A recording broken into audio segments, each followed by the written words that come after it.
Hey! Bienvenue! C'est What About Kev Solo? Comment ça va bien? Comment ça va bien? Comment ça va? Ça va bien. J'invente des mots aujourd'hui. Petit smoothie aux fruits après s'entraîner. Commence à m'entraîner. Peut-être 3 semaines que j'ai pas été, mais... Je vais perdre ma bédaine. C'est caliste. Faut pas me ramasser. Mon père, il a une bédaine. Dans ma famille, tous les hommes ont des bédaines. On va régler ce problème-là. M'entraîner. Mieux manger. Puis faire du intermittent fasting. Tu sais, genre... Je mange juste entre midi et 8 heures. Fait que... Après 8 heures, je mange plus. Mais là, je triche un peu parce que je prends un peu... Des fois, je prends de la bière. Mais là, il faut que j'arrête. Tu sais, c'est une façon de me contrôler, de me dire, man, t'as pas besoin d'autant manger. Je pense que on a tellement l'option de tout le temps manger que le monde mange tout le temps, tu sais. Alors qu'honnêtement, entre tes 2 repas, t'as pas vraiment besoin de manger, là. Bienvenue à ce What About Kev Solo. On est très content de faire ce podcast-là. Si vous voulez encourager le What About Kev Solo, les podcasts, les projets, je sais qu'en ce moment, avec l'inflation, c'est un peu plus serré, mais 1$ par mois, man. Il y a bien du monde qui sont partis de mon Patreon puis des abonnements YouTube. C'est correct, je comprends. Mais 1$ par mois, man. 1$ par mois. Tu prends un abonnement annuel sur patreon.com/whataboutkev. T'as 15% de rabais. Ça coûte de coûter genre 12$, ça te coûte 10$. Pour l'année, t'as accès à des podcasts en avance. Et aux futurs projets documentaires qui s'en viennent, là, je commence à publier des genres de stories sur Patreon. Vous allez pouvoir suivre ça. Au fur et à mesure que ça se passe, je vais publier des photos, des stories du projet documentaire. La suite un peu du docu Guylaine. Je peux pas en dire beaucoup pour le moment. L'annonce devrait sortir à peu près la semaine prochaine. On va sortir la grosse annonce. Avec un genre de campagne de socio-financement aussi. Vous allez pouvoir partager parce que c'est que ça va... On a du stock à acheter. On a bien des affaires à faire. Puis Guylaine, ça l'a pas... le salaire que j'ai eu après le documentaire de Guylaine était un salaire de merde. Et là, je veux comme un peu remédier à la situation. Au moins, tu sais, acheter des micros, des lentilles, ces affaires-là pour augmenter. Puis, en tout cas, bref, faire un podcast complet juste pour parler de ça. On va parler aujourd'hui de rénoviction. Ça, rénoviction, le terme. Rénoviction. Une rénoviction, là. Moi aussi, vous trouvez la... Ah ouais. Votre propriétaire va vous mettre à la porte en prétextant des rénovations. Vous êtes fort probablement victime de rénoviction. Cette pratique de plus en plus populaire qui enrichit les propriétaires et les avantages des locataires. Mais comment vous accrocher à votre appartement? Bon, je trouve un article du journal Le Métro. Le terme rénoviction est une expression populaire qui fait référence à l'éviction d'un locataire par le propriétaire pour effectuer des rénovations et ensuite louer le logement plus cher.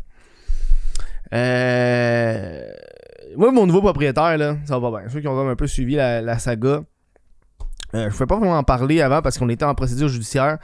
Mais là, ça a été réglé à l'amiable. Dans le fond, faire l'histoire courte, là, il a installé des nouvelles serrures. Mon propriétaire a installé des nouvelles serrures. Ça fait 2 ans qu'on a acheté. C'est une firme chinoise qu'il a acheté. C'est important de le dire parce qu'il parle pas français. Fait qu'il faut qu'on se parle tout le temps en anglais. Tu sais, moi, l'anglais... Je suis bon, je suis bilingue, mais négocier en anglais, man, pas capable, man. Tu sais, c'est aussi des discussions que le gars, il monte le ton and shit. Pis là, les deux, on se comprend. En tout cas, bref. Pis là, lui, il a acheté il y a 2 ans. Fait que là, lui, il veut juste augmenter les loyers. Moi, j'habite dans un 4,5 à Montréal et je paye actuellement 6,95. Ouais. Tout le monde qui devait m'écouter en ce moment, qui ont dû faire tabarnak! Oui. Tu comprends que je veux pas partir. 4,5 à 6,95. Tu vois la grosseur de mon bureau. Vous avez vu ça dans mes vidéos. J'ai des plafonds de 9 pieds. J'ai pas les frigidaires inclus. Fait que j'ai même pas eu besoin d'acheter ça. L'appartement est parfait. Moi, ça fait 6 ans que j'habite ici, à peu près. 5-6 ans à peu près. Ouais, 6 ans à peu près. J'habite ici. Voilà. Et donc, c'est un nouveau propriétaire qui... Puis tu sais, veux pas quand t'as des nouveaux propriétaires qui arrivent. Je connais pas toutes les lois. Fait que tu sais, des fois, quand il se passe des affaires, il faut que je prenne le temps de rechercher, voir qui a le droit de faire quoi. Bref, Tu sais, comme moi, avant, je barrais mon vélo dans le corridor je barrais mon vélo dans le corridor, dans le corridor, je barrais mon vélo, puis il m'a dit t'as pas le droit, enlève ça. Fait que j'ai été voir sur les sites, puis effectivement, j'ai pas le droit de mettre mon vélo là, fait que je l'ai enlevé. Fait que là, il voulait changer les serrures. Puis je regardais est-ce qu'il avait le droit de changer les serrures. Puis là, légalement, il a le droit de changer les serrures, fait que j'avais pas. Je vais pas m'ostiner avec ça, là, c'est juste que tu sais, le temps qu'ils viennent, le temps qu'ils changent ça, bref. C'est toute une petite patente. Fait que là, il change les serrures, mais il met des serrures électroniques à puce. Fait que là, tu as une petite puce, là, puis tu fais clic, clic, puis ça débarre, là. Puis clic, clic, clic, puis ça débarre, puis tu rentres dans ton appartement. C'est ça, il met une nouvelle serrure à puce. Déjà, quand il a mis la serrure à puce, c'est dans calice de merde, parce que quand il est venu la mettre, ils l'ont comme mis, mais ils l'ont pas programmé. Ça a pris 2 jours avant qu'il la programme. 2 jours avant qu'il programme la petite serrure. Puis moi, je peux pas sortir de mon appartement parce que si je sortais de mon appartement, je peux plus re-rentrer. Fait que là, ils voulaient pas venir, je les appelais, ils disaient on va s'en venir, ils venaient pas. Ça a pris 2 jours, puis là, la deuxième journée, je les ai rappelés, puis là, c'est une firme, tu sais, fait qu'il faut que t'appelles la secrétaire, puis là, en tout cas, bref. J'appelle la secrétaire, puis là, je dis là, si vous venez pas, moi, faut que je sorte de chez nous, là, ben beau, ça fait 2 jours, là, à un moment donné, faut que je sorte. Là, faut que je sorte.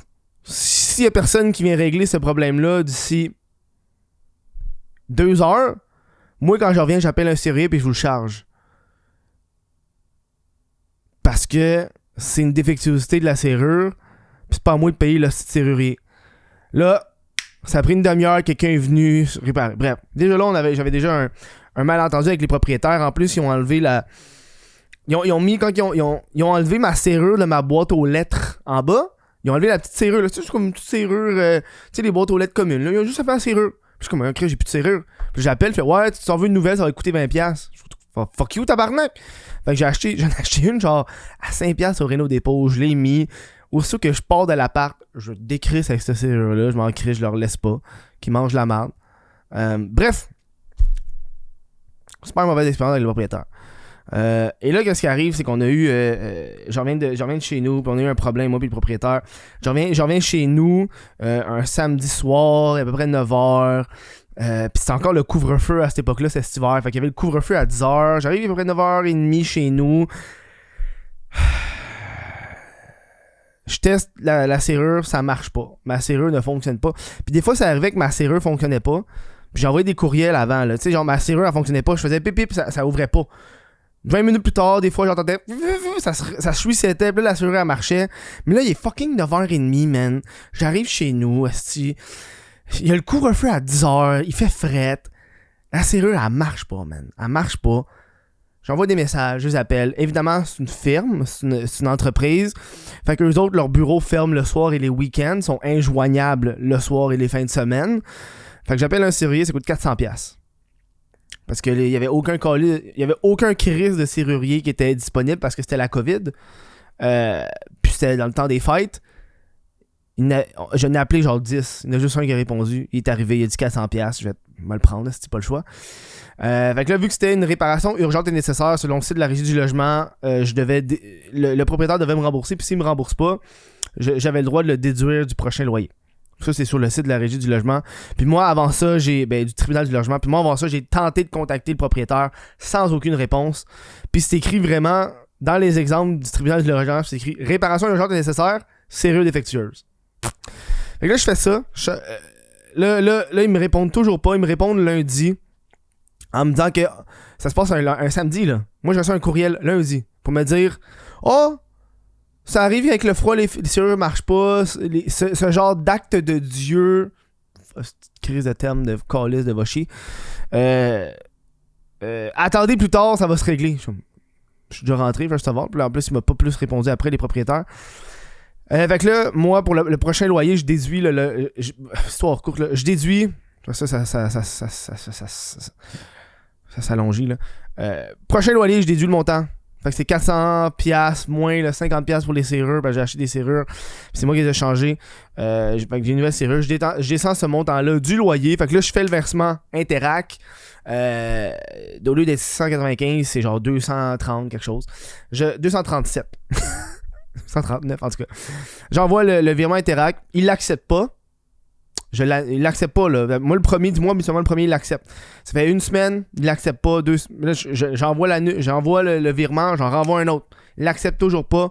Je reçois une lettre du tribunal du logement pour me dire « Hey, le propriétaire t'amène en cours parce que t'as pas payé le loyer. » Fait que là, qu'est-ce qu'il demande? C'est payer le loyer puis de te crisser dehors.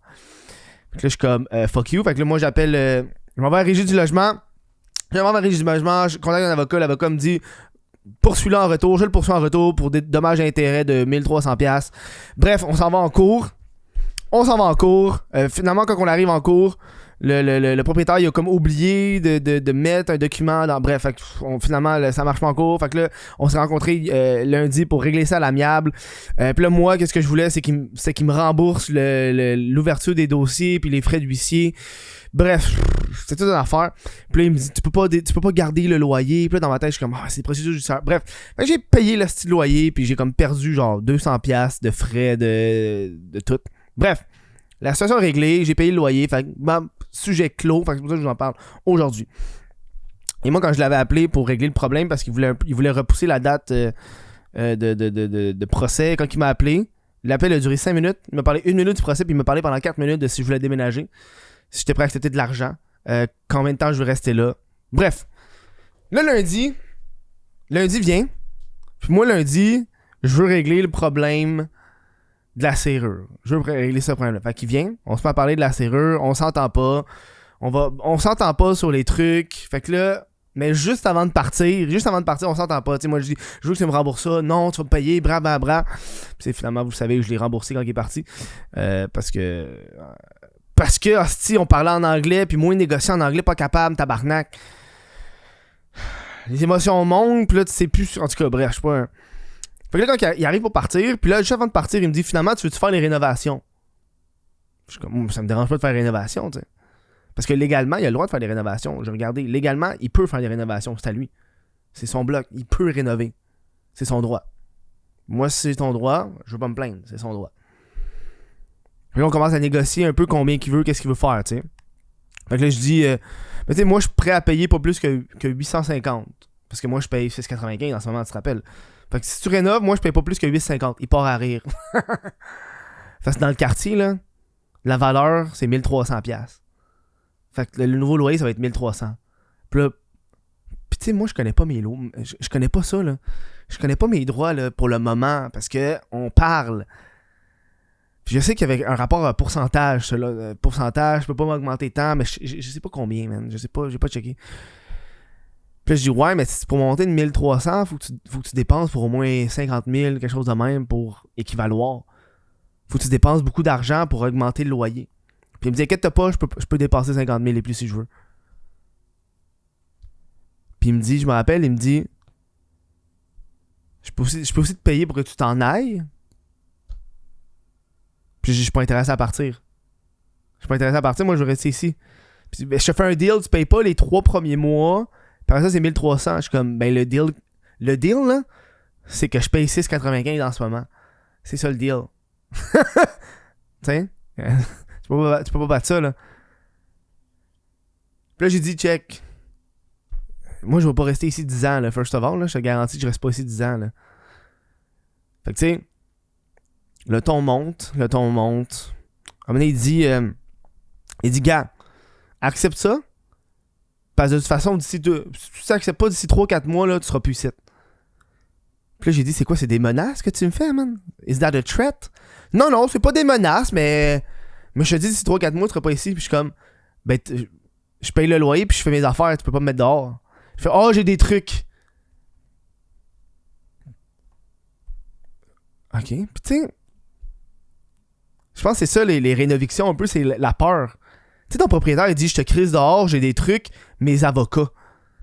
Puis je comprends le monde qui ont peur de céder, parce que moi, sur le coup, j'étais comme, si je suis dans la merde. Puis toute la journée, j'ai été stressé, puis ça s'est passé à 10h le matin, là. Toute la journée, j'étais voir mes parents, je regardais des nouveaux apparts, je suis en train de réfléchir, est-ce que je retourne chez mes parents? Stressé, mon chum, là. Stressé. Puis là, finalement, continue à faire des recherches, je tombe sur un article qui dit finalement que... un article de la presse, je me trompe pas, qui dit que pour chaque tranche de 1000$ que ton propriétaire va mettre, parce que moi je pensais que c'était 2,4% par rapport à la moi je pensais que c'était 2,4% par rapport à la valeur totale des rénaux par mois. Fait que tu sais, mettons, il fait des rénaux de 30 000, ça revient à quelque chose comme 240, 480 plus par mois, tu sais. Mais finalement, c'est comme une valeur par l'année. Puis là, finalement, j'ai trouvé un article qui disait que pour chaque tranche de 1000$, ça c'est la presse, là, chaque tranche de 1000$ investi que le propriétaire met, il peut juste augmenter ton loyer de 2$. Fait que tu sais, s'il met 30 000, ben là, il peut juste l'augmenter de 60$. Puis ça, cette information-là, moi, je l'avais pas quand j'ai parlé. Quand il s'est mis à... Puis il m'a envoyé des messages textes pour me dire... t'as 2 semaines pour choisir, pour prendre une décision. Ça, c'est arrivé lundi. Là, je tourne ça, on est mercredi. Là. T'as 2 semaines pour prendre ta décision de rénover ou d'accepter le loyer. Parce que moi, te payer, toi ou mon avocat, ça change rien.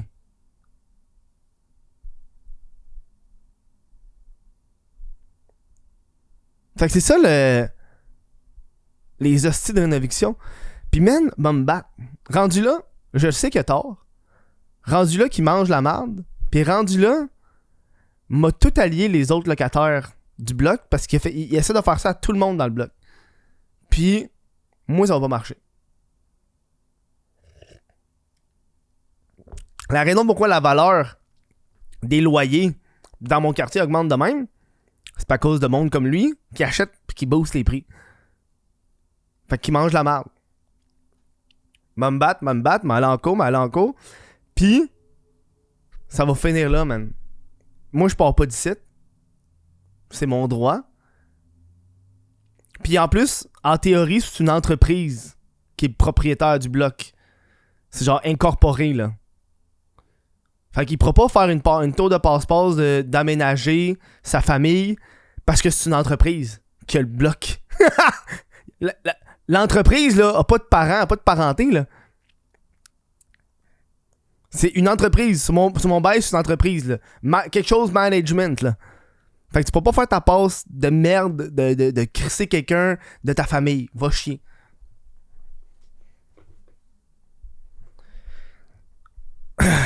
Puis je pense que c'est pour ça qu'ils te donnent de l'argent. Puis c'est là que je comprends, tu sais. La raison pourquoi ils te donnent de l'argent, tes propriétaires, c'est parce qu'ils savent qu'ils peuvent pas te crisser dehors. Ils savent qu'ils... Ah ouais, je te donne 2000. Mais pourquoi tu me donnes 2000 ou 3000? En fait, il a jamais dit le montant qu'il voulait me donner. Là. Il a dit je te donne de l'argent. Pourquoi tu me donnerais ce montant-là si en théorie tu peux me crisser dehors? Tu sais que tu peux pas me mettre dehors. Parce que je paye mon loyer à temps. Je fais pas de bruit. Il y a pas de plainte de voisinage. Je suis ami en fait avec les voisins. Je leur parle. Je fais aucun trouble. Je fais pas de vandalisme dans le building. Ce qui te fait chier, là, c'est que moi, ça fait 6 ans que j'habite là, puis j'ai un crise de bon loyer. Puis moi, là, j'ai aménagé dans le quartier avant qu'ils commencent à faire des gros projets de condos, puis de duplex, puis de toutes ces affaires-là. Mange la marde.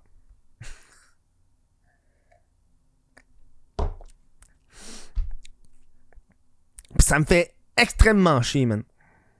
Les hosties de... On vit en ce moment, man, une période difficile. Pis tu sais, je regardais les... Quand j'étais chez mes parents, je regardais... Mais lundi, là, quand j'étais chez mes parents souper, je regardais des appartements, tu sais, à Laval, à Montréal, toutes ces affaires-là. Pis, man, j'étais comme... Comment que le monde fond, d'où, en ce moment, là? C'est rough. Moi, je suis dans un 4,5 à 6,95. Je le répète, je le dis, parce que pour moi, c'est un miracle, qu'est-ce que j'ai. Je me compte chanceux, puis c'est pour ça que je vais m'accrocher à ça. Je l'aime, mon appartement, j'aime être ici, j'aime le quartier.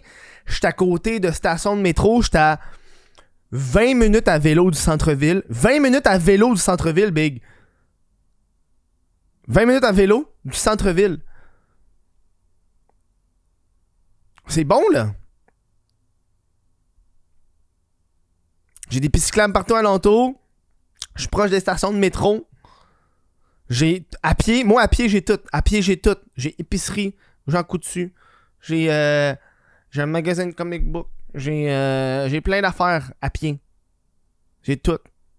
Tout qu'est-ce que je veux, man. Puis là, quand je regardais les condos, parce que c'est juste des condos, câlisse. Je regardais à Laval, j'ai comme aller checker à Laval parce que ça va être un peu moins cher qu'à Montréal. Mais à Laval, proche des métros à Laval. Mes parents habitent à Laval, je connais Laval. J'ai des tabarnak de condos. Ça va surchauffer. Juste des hosties de condos. On peut-tu vivre pas de condos? À un moment donné? Juste des câlisses de condos, man. Moi, j'ai ça des condos, là. Je trouve que c'est. Ah, c'est un appartement. Quand tu loues, là, que t'es dans une tour à condo, t'es un appartement, va chier. Tu dis que t'es un condo, ouais, c'est un condo, fuck you. C'est un appartement, puis le gars, il te charge 5 fois plus cher parce que c'est un condo. Va chier, mange la marde. Moi, j'ai les condos, je trouve que c'est la pire invention du crise. C'est des appartements. Le monde achète des condos, il met un crise de gros cash down, après ça, ils vont louer le condo. Chris, toi, t'es en train de payer le condo du dude. Ah oui, moi je paye un loyer d'un condo. Tu payes le fucking condo du dude. Le dude en ce moment là, il rit de ta gueule. Le gars il habite même pas dans le condo pis t'es en train d'y rembourser le condo. Fuck you. En tout cas, moi je vous laisse sur cette rage. Merci au monde. Je m'en calisse. Merci au membre Patreon qui écoute le podcast. Si vous voulez encourager le podcast, je coupe ça sec parce que ma caméra elle surchauffe. J'ai pas seté, j'ai mis en 4K 30p puis elle surchauffe vite. Je suis pas bien de ça. Parce que fuck les condos. Merci aux membres Patreon qui m'encouragent. Gabriel Paquette, Cédric Martin Côté, Jessie Desormeaux, Arbo Raymond, Olivier Bousquet, Félix Crochetière, Chez Joanie, Gagnon Blais, Yancy Lévesque, Thomas Bélanger, Jean Robin, Vincent Joyce, Jonathan Brunet, Mylène Lavigne. Merci à tout le monde qui m'encourage le What of a Kev solo sur patreon.com. Le What of a Kev. Sinon, vous pouvez être membre YouTube pour 1$ par mois, même affaire. C'est le gros bouton rejoindre. Encouragez-moi, man. C'est ça qui fait que je peux vivre du podcast. M'excuse pour le gros rot. Je vous dis merci. Puis on se voit au prochain podcast, la gang. Passez une bonne fin de journée.